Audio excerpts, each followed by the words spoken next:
Switzerland adalah salah satu negara yang mempunyai sistem transportasi umum yang sangat baik. Dan di video ini saya ingin berbagi pengalaman saya ataupun informasi mengenai sebaik apa transportasi umum di negara Swiss ini. Untuk yang tertarik, ikuti videonya.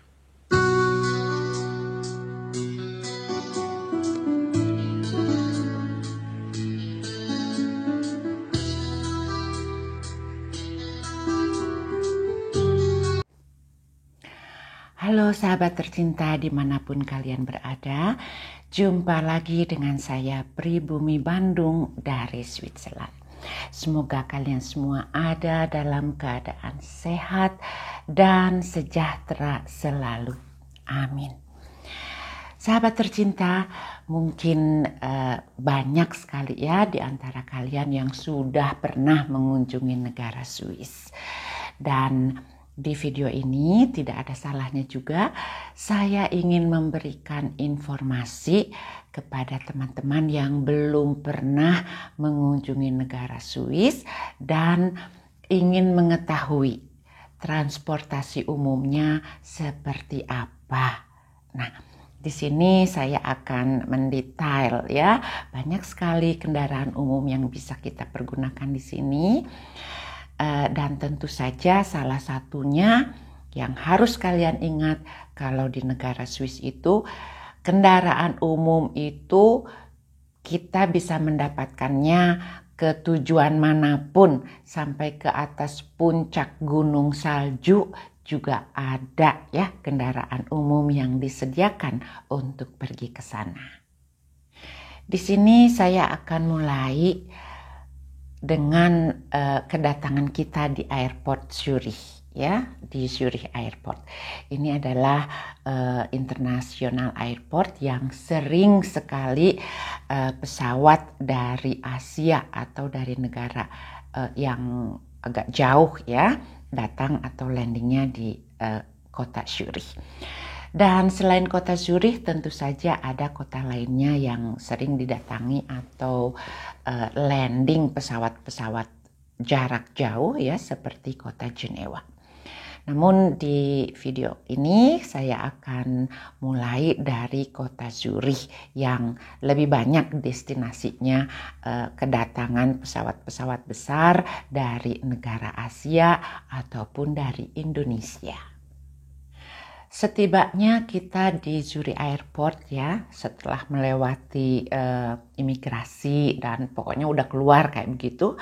Nah, untuk teman-teman yang datang ke negara Swiss melalui travel agent atau melalui tour, tentu saja kalian sudah tidak usah memikirkan ya mau pergi kemana dengan kendaraan apanya. Karena itu biasanya kan sudah diorganisasi. Namun untuk teman-teman yang datang ke negara Swissnya secara perseorangan atau hanya dengan keluarga, tentu saja kalau untuk hotel kalian sudah membooking jauh-jauh hari sebelumnya. Nah, jika saja hari pertama kalian datang di negara Swiss dan untuk stay ya 1-2 hari di kota Zurich dan sekitarnya ya, maka ini bisa kalian lakukan kepergian dari airport menuju hotelnya itu dengan mempergunakan kereta ya. Tentu saja kalau taksi itu banyak ya.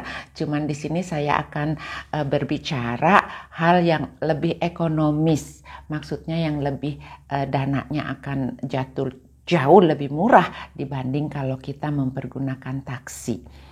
Karena taksi di negara Swiss ini sangatlah mahal ya teman-teman ya. Untuk diketahui, baru buka pintu dari taksinya saja kita sudah kena charge sekitar 8 Swiss franc ya. Silahkan tinggal dikalikan 15.000 rupiah. Itu berarti 120.000 rupiah itu baru buka pintu. Nah itu dia. Jadi kalau jarak 5 km sampai 10 km ya dari lokasi itu kita bisa membayarnya jutaan rupiah ya teman-teman. Kalau kita mempergunakan kereta atau juga bis, ya, ini jatuhnya akan jauh lebih murah. Nah, dari airport ini pun untuk menuju ke tempat kereta, ya, stasiun keretanya itu sangat mudah sekali karena stasiun keretanya itu dibangun di bawah tanah dari airportnya. Jadi kalian tinggal melihat petunjuk, ya, ada gambar kereta atau ada gambar bis, kalian ikuti saja. Saya di sini akan bicarakan dulu kalau kita naik kereta, ya.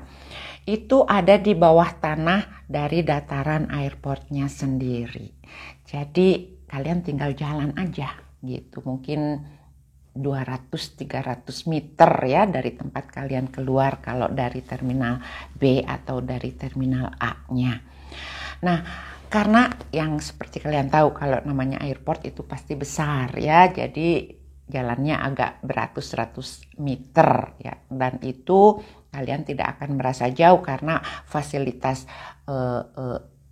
jalannya atau toko-tokonya atau elevatornya semuanya itu sudah sangat modern.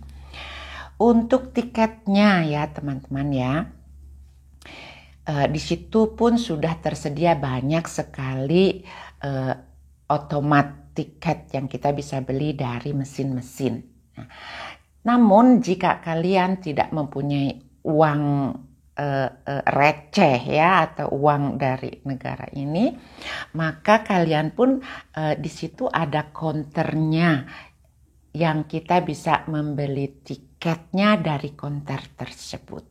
Dan di sini saya sarankan ya tiket apa yang sebaiknya kita beli. Kalau kalian hanya untuk pergi satu jalan saja ya ke tempat hotel, ya tentu kalian beli satu jalan saja. Namun jika kalian keesokan harinya ya juga masih mau mempergunakan tiket itu di kota Zurich, di sini kita mempunyai tiket khusus untuk kota Zurichnya yang berlaku 24 jam. Ini jatuhnya akan jauh lebih murah ya teman-teman ya. Karena tiket ini bisa kita pergunakan selama 24 jam di kota Zurich ya. Kemana aja, mau stop nanti pergi lagi. Dan tiket ini biasanya kalau kita beli tiket kereta, ini pun bisa dipergunakan untuk bis ya. Atau kalau di tengah kota, di pusat kota Zurichnya itu kan banyak tram juga ya. Di sini jangan salah antara tren dan tram ya. Kalau tren kereta, kalau tram juga bentuknya seperti kereta, hanya jalannya itu di jalan raya kayak begitu ya, tentu mempunyai line sendiri. Nah, dengan tiket yang 24 jam ini kalian bisa juga mempergunakannya untuk naik bis ataupun naik tram tersebut. Nah, inilah contoh salah satu dari tram yang ada di kota Zurich. Jadi kelihatannya seperti ini ya teman-teman.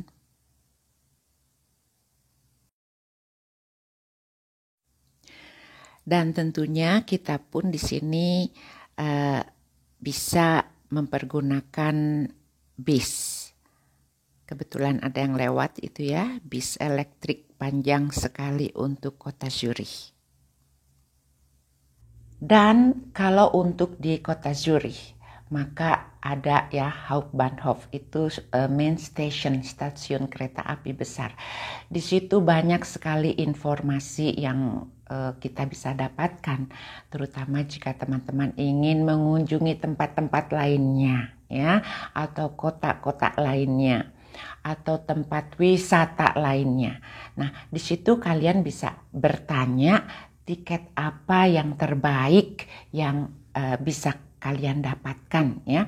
Maksudnya yang terbaik ini tentu yang lebih murah ya, karena kalau membelinya satu jalan ke tempat-tempat tertentu, saya bisa informasikan harga transportasi di Swiss ini cukup mahal.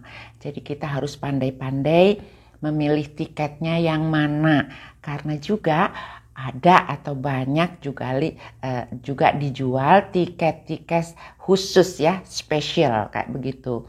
Sama ya dengan tiket pesawat juga kan kadang-kadang ada tiket khusus yang kita bisa membelinya dengan harga yang jauh lebih murah dibanding dengan harga normal. Dan inilah suasana di stasiun kereta di Zurich, ya, di main stationnya. Jadi banyak sekali informasi-informasi yang bisa kita lihat ya di papan-papan informasi seperti ini. Dan juga kita bisa membelinya tiket di mesin-mesin otomatis seperti ini. Sekali lagi, jika kalian mempunyai kesulitan, kalian tentu saja bisa bertanya ya ke pusat informasi yang ada. Selain transportasi umum seperti kereta, bis, tram, atau juga taksi ya, seperti ya itu di mana-mana ada ya. Namun juga di negara Swiss ini karena negara yang mempunyai banyak danau ya teman-teman ya. Jadi kita pun bisa mengelilingi danaunya tersebut dengan menaiki perahu-perahu yang juga sudah disediakan.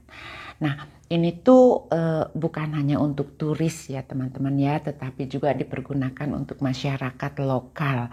Jadi contohnya kalau di Zurich sendiri mempunyai danau yang cukup besar, jadi kita pun bisa berjalan-jalan atau melihat mengelilingi danau tersebut dengan mempergunakan perahunya. Nah, di sini saya akan berikan cuplikannya seperti apa ya. Selain juga perahu untuk para penumpang, ini pun ada perahu atau ferry yang kalau kita berkendaraan ya, kita bisa juga naik ferry tersebut ya. Karena kalau kita males nih, lagi males nyetir kayak gitu ya teman-teman ya. Nah, di tengah-tengah antara Zurich dan Rapperswil ya, ujung-ujung danaunya ini, nah di tengah-tengahnya ada tempat yang bernama Meilen. Kalau di seberangnya sana itu yang bernama Horgen. Mereka juga menyediakan ferry untuk cross ya, untuk menyeberangi danau tersebut, sehingga perjalanan kita akan lebih cepat. Tentu saja ini saya hanya menyarankan kepada teman-teman yang ingin menghemat waktu ya, jadi tidak perlu mengelilingi danaunya seperti itu. Namun jika kalian datang untuk berlibur, untuk enjoy malah ya, ingin melihat dari satu desa ke desa lainnya, maka silahkan kelilingi saja danau tersebut dengan mempergunakan kendaraan atau juga mempergunakan kereta.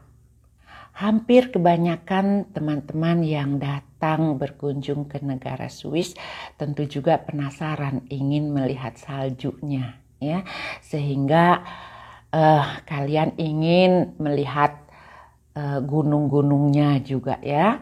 Nah teman-teman, ini juga informasi. Di negara Swiss ini memang negara pegunungan. Tentu saja hanya gunung-gunung tertentu yang masih mempunyai salju, bahkan salju abadi di musim panas ya. Jadi untuk pegunungan lainnya kalau musim panas juga banyak esnya yang sudah mencair. Jadi ini juga penting diketahui ya. Kalian harus tahu bulan apa atau sedang musim apa kalian datang mengunjungi negara Swissnya. Sehingga pakaian juga harus kalian siapkan. Pakaian musim panas dengan musim dingin itu sangat berbeda ya teman-teman ya. Nah kayak sekarang nih musim panas saya bisa memakai pakaian yang tipis ya seperti begini. Nah namun kalau musim dingin apalagi di luar itu beku ya teman-teman. Jadi jaket pokoknya baju-baju yang anget kayak gitu tentu kalian harus sudah persiapkan sebelum datang ke sini. Nah, biasanya kebanyakan ya ingin pergi ke atas gunung. Di sini sekali lagi teman-teman, untuk pergi ke puncak gunung itu transportasi umum pun tersedia. Jadi untuk kalian yang datang secara pribadi ya, tidak mengikuti travel agent atau tidak mengikuti tour khusus, ini jangan khawatir karena cable car atau kereta atau juga pokoknya bisa kita sampai ke puncak gunung tersebut. Dan memang untuk tempat-tempat tertentu malah kalian akan menyaksikan ya sesuatu yang surprise di atas gunung ya, dengan ketinggian 4.000 meter lebih kalian bisa menemukan restoran yang sangat modern. Kalian bisa menemukan atau melihat juga bagaimana bangunan-bangunan tersebut dibangun ya di negara ini dengan kondisi cuaca yang sangat dingin dan di atas gunung yang ketinggiannya 4.000 meter. Sementara untuk kalian yang berencana ingin rent a car ya, menyewa mobil dan menyupir sendiri di negara ini, itu pun hal yang sangat mudah ya. Ini tersedia di mana-mana, apalagi di airport itu ya, setelah kita keluar dari kedatangan pun di situ banyak sekali agent-agent atau counter-counter yang dimana mereka menyediakan mobil-mobil yang bisa kita sewa. Nah, jadi memang untuk kemudahan transportasi itu saya bisa katakan kalau negara Swiss ini sangat terorganisasi ya teman-teman ya. Jadi jangan khawatir kalau bepergian di sini itu kita pasti menemukan transportasi umumnya. Demikianlah informasi yang bisa saya sampaikan mengenai transportasi umum yang ada di negara Swiss. Saya Pribumi Bandung mengucapkan terima kasih dan sampai jumpa di video selanjutnya. Goodbye.